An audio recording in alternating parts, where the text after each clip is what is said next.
Улаан пальто дараагийнхаа хэсэг рүү орж ийн. Манай шүдэр цэцэг сувгийг дагж байгаа, зохиолоо сонсож байгаа, комент бичиж байгаа бүх хүмүүстээ баярлалаа. За тэгээд дэлгэцэн дээр харагдаж байгаа хаан банкны дансанд урамшуул илгээвэл маш их баярлах болно. Зохиол маань төгсгөл рүүгээ улам сонирхолтой болж байгаа гэдэгт итгэлтэй байна. За зохиол уншия. Ээж нь ядраад байна. Дараа ном уншиж өгье. Өнөөдөр ээж нь совилгчийн мэрэгжлийн шалгалтаа өгсөн гэж хэлсэн шүү дээ. Миний охин одоо унтчих тэхүү. Номин өдөш бүр гоё ном уншуулахыг хүсдэгч их нь юм л бол ядраад байна. Одоо унтчих. Гуйж гин гэдэгт ундууцсан хошуугаа унжуулав. Ээж нь маргааш дэлгүүрээс ном аваад уншиж өгөн заа юу гэд альмаа хүнжил дээрээ тавьсан болцгор гарын нийлж дохын үнэрлэн аргатлаа. Номингийн нүдэнд номын хувц сэргүүлэх гой буцсан урт хумстай цэцгэн бөгчтэй гар зургтын дэлгэц жирэлцдэг шиг гялсхийн харагдах шиг боллоо. Ээж та яагаад хумсаа гой урт ургуулад бодож болдгүй юм бэ?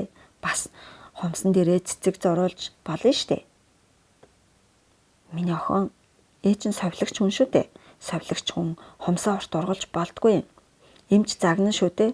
Урт хумстай гараараа хүн тарьж болохгүй байхгүй юу? За хоёлаа хар эрт босно штэ. Миний охин унтчих. Унтах гэтэл охины ам нь тэсгэлгүй цангаж эхэллээ. Цэв хүйтэн зөндөө их хам боргоцсон шүүс уумаар санагдан арааны шүлс нь хасгарах мэт болно. Ээж миний ам цангад байна гэж номин гүнзгийхэд өдрийн ачаал орой ирээд мөсөн хонгол шиг хүйтэн болчихсон гэрээ галлан хоол хийж бори бокс хийлгүй хөдөлсөөр дөрөв мочин салж унахаа алдтал ядарсан ээж нь охинтойгоо ярангаа айл хэдийн зүрмэглэж байжээ. Миний охин шүн хөх хулган мөнгөн домтоо ус авчирч өгөн заа юу. Одоо унтчих заа. Ээж худлаа яриалах юм. Миний ам цангаад байна шүү дээ. Хөх хулган ирэхгүй гэж номинг уруулцахад хатгуу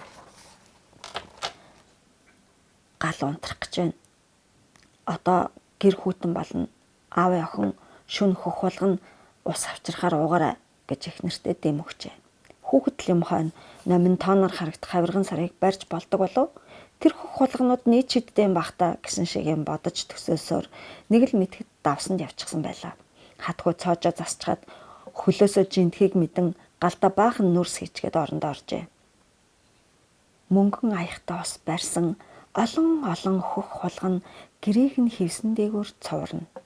Номингийн ам цангах боловч мөнгөн аяхтаа ус барьж гинт шиг цуврах тэр олон хөх хулганууд охинд ус өгөхгүй байлаа. Ээж худлаа ирсэн юм уу? Энэ хулганууд ч ус өгөхгүй юм шүү дээ гэж бодох охины өмнө газар шүргсэн урт дайшинцтай нөгөө нэг ээж гинт би боллоо. Би болоод иржээ.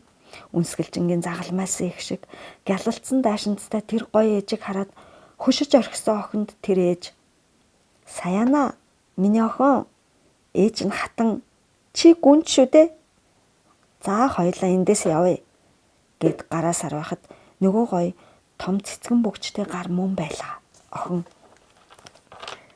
"За ээж, та хаанаас гараад ирвэ? Одоо та намайг эндээс бүр аваад явах юм уу?" гэд урагшаа алхатал ээж нь алга болчихлоо. "Ээжээ" гэж охин хэртхийн хашгираад орноосоо босон галзуухны шүүгний тэнд очичихсан байлаа. Гал унтарч гэр асар хүйтэн болсон байлаа. Хатгуугийн хэлдгэр сүхөр цавчулсан сэрхээргүй бүх унтдаг алмаач номингийн дуунаар нөхөртөөгөө нэгэн зэрэг сэртэл охин сарын саруулд босчихсон зуухныхаа цаана унтлагынхаа хувцастай хаалга руу явж байлаа. "Номон, миний охин" гэсээр альмаа уулын агуу шиг хүүт даасан гэрт хөл нүцгэн босон харайлаа. "Хөөе альмаа, аяар чи хүүхэд очоолоо" гэсээр хатгуу чөндөлөө. Номин зүуднээсээ сэрж чадахгүй хөх хулганууд ус өгөхгүй байна ээжээ" гэж зөөдөлсөр байхад хатгуу очиж охиноо тэрэн авч аргатлаа. "Энэ хүүтэнд гэрээсээ гарах нэ. Гараад явчихвал тэгэл осгочихно штэ. Хураа гэдэл альмаа цахилгаан тулгаа асааж давс шир хитл цацан хураалж ширгэллээ. Гэв гэнт солонгийн өмнө охин гараад ирчихсэн. "Ээжээ" гэж дуудаж байлаа. унтлахын урт даашинзтай саяанагаа хараад Солонго өсрөн босч тэрвэрх гэтэл гар нь хөдлөхгүй.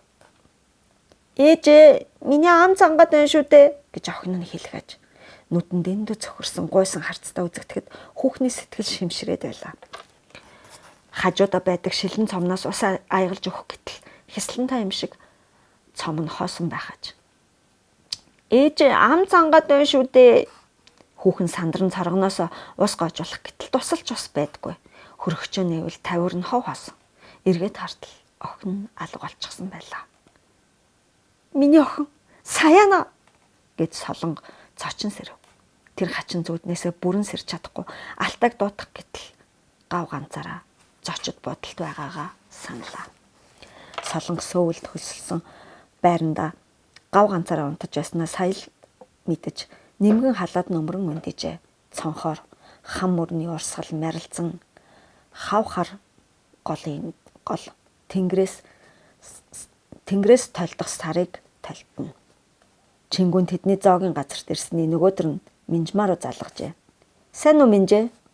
Түүний дугаарыг сануулаагүй байсан Минжмаа дууг нь сонсоод зүрхэн цогтлон сандраад явчихжээ. Сайн байна уу та? Минжмаа, чиний гаргасан өргөдлөөр бид шалгаад хэрэг үүсгэх боломжгүй гэсэн албан хариу өгөх гэсэн. Манай хэлтс дээр ирээд тэр албан бичгээ авчгаарай. За. Тэгтээ бас надаас өрөөсөө эмгээ аваарай.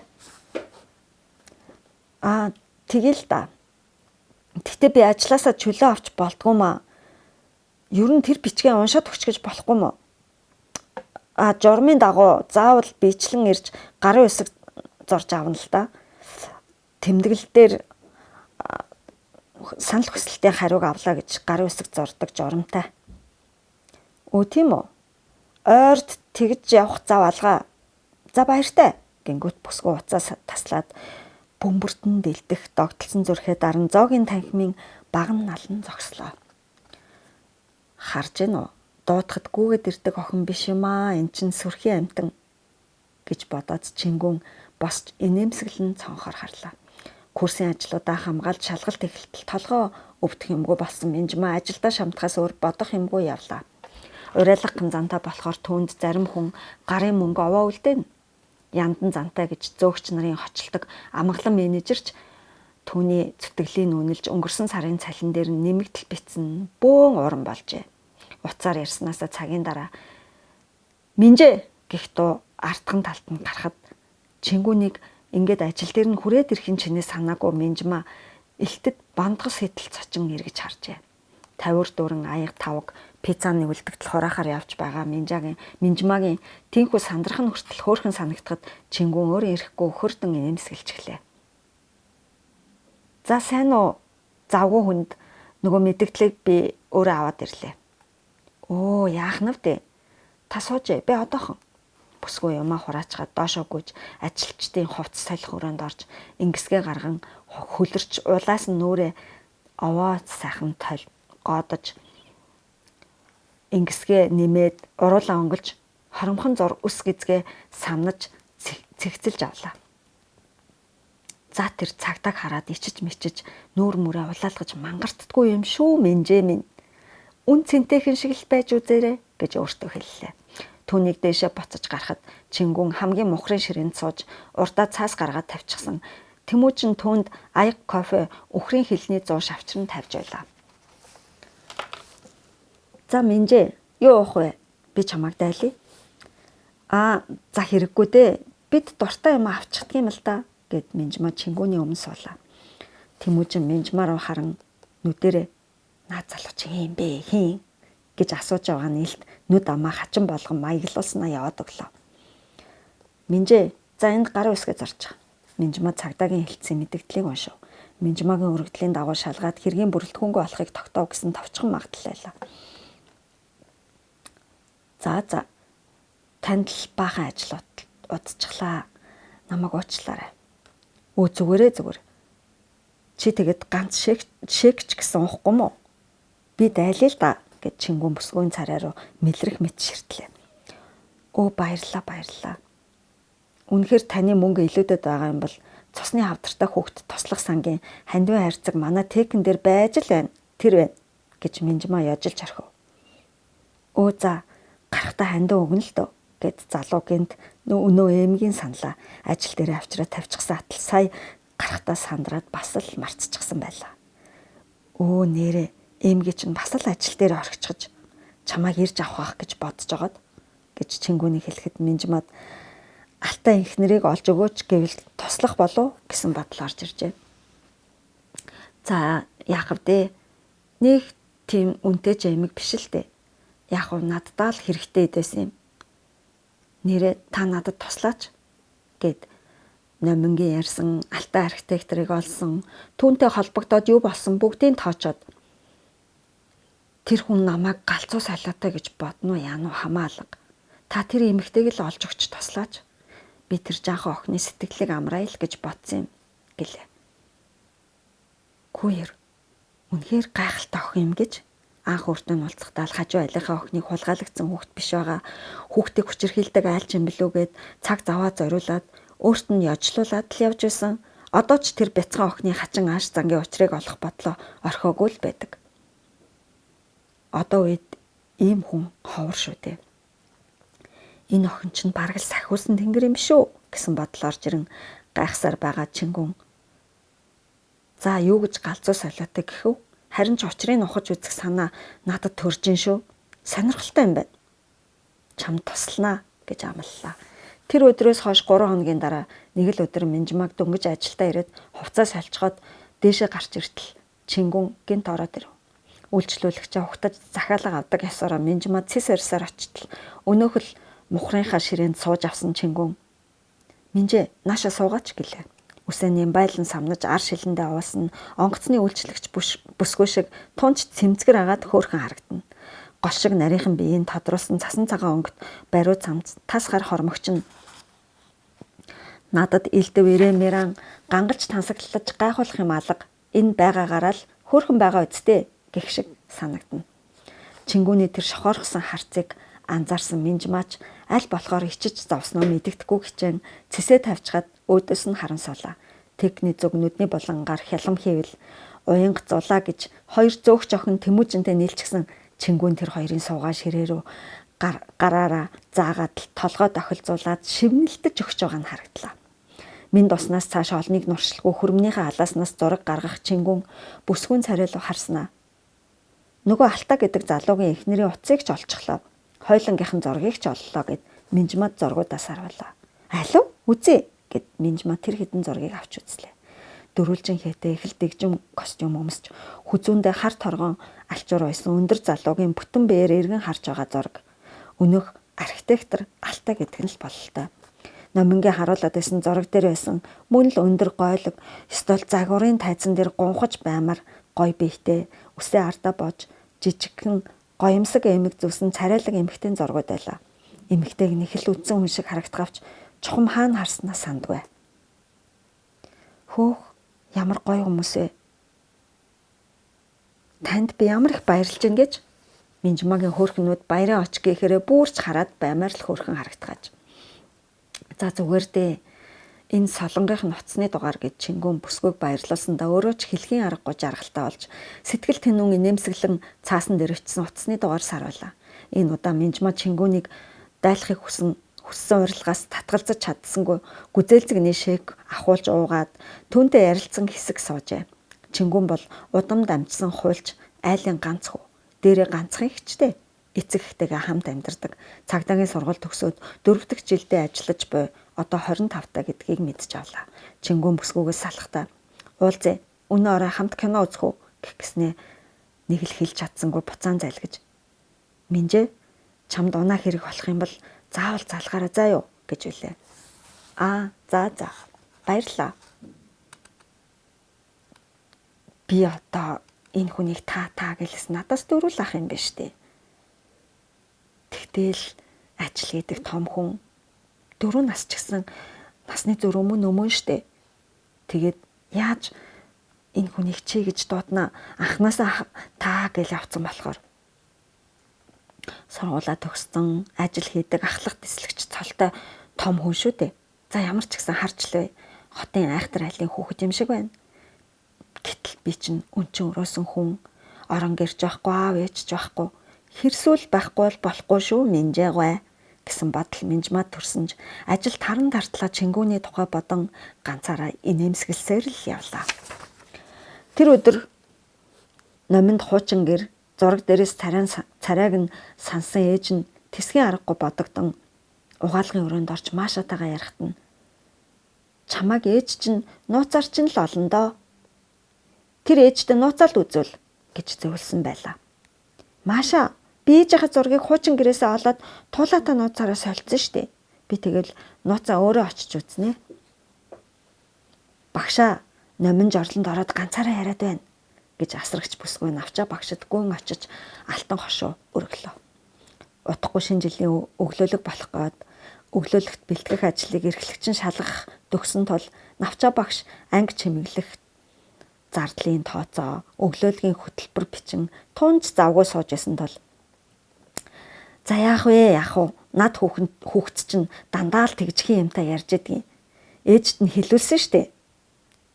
Алив чи нөгөө зураач найзаагаа анги чимэглэж өг гэж хэлээдгэж гэж яриа нэг л мэдгэд бас л шинэ жилийн өглөөлөг рүүс шилжсэн байлаа. Тэр өдөр цас орох гэж байгаа юм уу тэнгэр бүрхэж ууралсан хүн шиг л дүнсээсэн тэгсэн мөртөө хачин дулаахан дөнгөж хасах таван хэмтэй нойр хүрээд байгаа ч юм шиг юунд ч бухимдаад байгаа ч юм шиг агаарын даралт хэлбэлцэлтэй тунч сонин өдөр болжээ. Унтлагын цагаар номингийн нойр ноог төрсөнгөө цэцэрлэг нь их дулаахан тул хүүхдүүд хүнжил биш даавн нөмөрч унтдаг аж. Тиймээс охин нөмөрдөг даавн дороо шургаж орчгоод элдвийг төсөөлөн байх дуртай. Хүнжил доогуур шургуул таг харанхуй байдаг. Харин ирээн цэцэгтэй хүнжлийн даавн дор нарны гэрэл чөлөөтэй нэвтрэн зуны цэцэгт тал шиг гоёмсог орчин үсдэг байлаа. Охин даавн доогоороо завсар гарган шагаалаа. Навчаа багш хүүхдүүдийг унтсан эсхийг шалгахаар орж ирэхийг цагаан углааштай хөлөөр нь таньжээ. Охин даавн дороосоо цохон нүдэн анж худлаа унтлаа. Багш нь үе алга болдог сахилгагүй номинг унтаж байгааг хараад санаа амар бололтой зүүн талд нь унтдаг инхчин гэдэг хүүхдийн унгаасан бяцхан чихмэл одоо морин авч дэрэгдэн тавьснаа сэмхэн гიშгэлсээр унтлагын тасалгаанаас гарч одлоо. Номин тэр бяцхан одоо мордын тухай хүүхэлдэг огт сонирхдаггүй хагаад барбинуудын амьдралыг үзүүлдэг цуврал хүүхэлдэд илүү дуртай байдаг аж. Бас аавтайгаа кино театрт үзсэн сарыг хулгайлах төлөвлөгөө гэдэг хүүхэлдэйн кинонд ч их дуртай. Эгч дүү 3 охины ядал явдал өргөж авсан хулгайч аав чихтэй малгай дарж өмссөн дунд охин нь номинд туун чих таалагдана. Тэр охин шиг хөөрхөн дүүтэй бас эгчтэй бол мөн сайхнаа. Бас тэр жижигхэн шар миньон гэдэг амьтад. Тийм амьтад үнэхээр байдаг бол найзлал гоё доо. Гэгчлэн охин юу хийсийг бодох вүлээ дээ. Хүүхдүүд нам унтсан цагаар даавн доогоороо шургаад инхүү элдвийг төсөөлөх нь түнд тунж таалагддаг байлаа. За тэр ч яг уу бас л аман цангаад эхэллээ. Унтах болохоор л ам цангадаг нь ямар учиртай юм бол ээж нь түүнийг орондоо ороод юм уухын тас хоригддог. Юм л бол миний охин чамайг унтаж байхад хөх хулгана мөнгөн домбоор ус авчирч өгнө. Тэгснэ заримдаа мөнгөн домбон аяг болж хувирна. Миний охинд хөх хулганууд мөнгө аягаар ус авчирч өгнө заа юу гэж дандаа л хуурдаг. Тим хулгана огт байхгүй гэдгийг номин одоо мэднэ шүү дээ.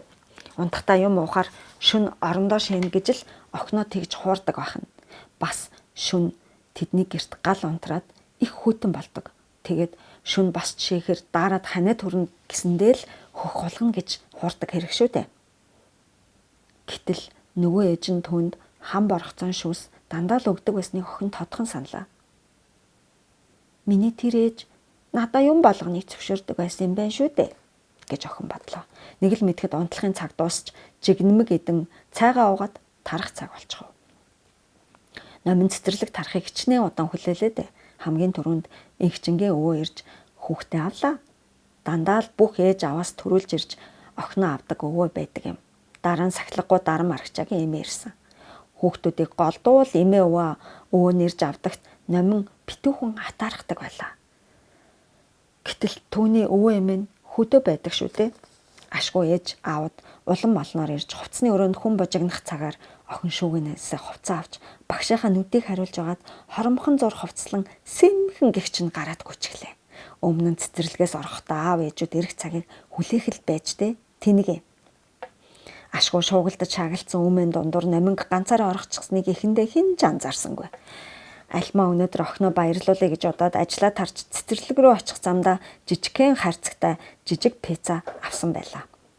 Ээжээ би пицца идмээр байна гэхэд нь хичнээн чудаа. Ээж нь мөнгөгүй байна. Дараа цалингаа буухаар авъя. Ээж нь гэртээ хараад сайхан хоол хийж өгнө гэж цааргалж байлаа да. Түүнийг цэцэрлэг рүү ороход 5:40 болж эцэг эхчүүд нилээн шингэрсэн байлаа. Хувцс солих өрөөнд 2 хүүхдээсний нэг нь эмээтэйгээ нөгөө нь аавтайгаа хувцлаж байв. Альмаа охиныхоо анги руу шагаавал навчаа огш ганцаараа юм бичиж суулаа. Манай номин бас л цаад тоглоомын өрөөнд ганцаараа байж байгааз гэсэн бодол орж ирсэн ч хүүхний сэтгэл нэг л сонин төгшөөд явчихжээ. Навчаа огшаа орой минь номин авъя. Оо номин явчихсан шүү дээ. Юу? Хин авсан? Цаац харин яалаа? Ямар ч лээсээ явсан да. Манай ангийнхан тараад 2 хүүхэд үлдсэн шүү дээ гэснээр багш нүд нь ороо дээр гарч сандран бослоо. Ариун цэврийн өрөө цэвэрлэж байсан туслах багш чимгээ бүсгүйч багшийнхаа дуудснаар гүйн ирлээ. Чимгээ цаагуур чинь номин байна уу? Навчаа огшаа хин ч үлдээгүй шүү дээ. Хүүе тэгээд номин хайчих ба. Мэдгүй та мэдгүй мө? Цаац номингийн ээжээ аав нь аваагүй мө? Бас нэг охин байдаг штэ танаа дүү юм уу? Юу гэсэн үг юм бэ? Та нар хүүхдээ амь нас аюулгүй байдлыг хариуцах үүрэгтэй болсооч өөдөөс ийм асууж байдаг. Аав нь аваагүй мө? Танаа дүү аваагүй мө ч гэх шиг. Аав нь авсан бол би ингэж явж байх уу? Гэснээ альмаа нөхөрлүүгээ санд чин залгалаа. Мэдээж хатгуугийн ажил наад захын долоод тардаг юм чин ажил дээрээ нөхөр нь байж л байлаа. Ханаа намаа алга болчихлоо гэд альмаа асгаруулan ойлов. Багш асрагч хоёрч бүр сандарч мигдэж гүйцлээ. За ингээд өнөөдрийн хэсэг маань өндөрлж байна.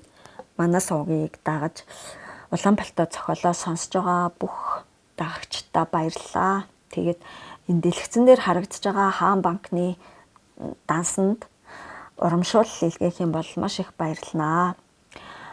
Шинэ ном бичих болон бусад ажлуудаа зохицуулаад сувгаа хөтөлж байгаа. Энэ зохиолоо дуусны дараа Хотол цагаан гүнж романы 2 дугаар дэвтэр Уулсын домог хотолон романа бас уншин бас тэр үеийн түүхийн талаар та бүхэндээ шинэ мэдлэг өгөх тийм мэдээлэл өгнө. За баярлалаа.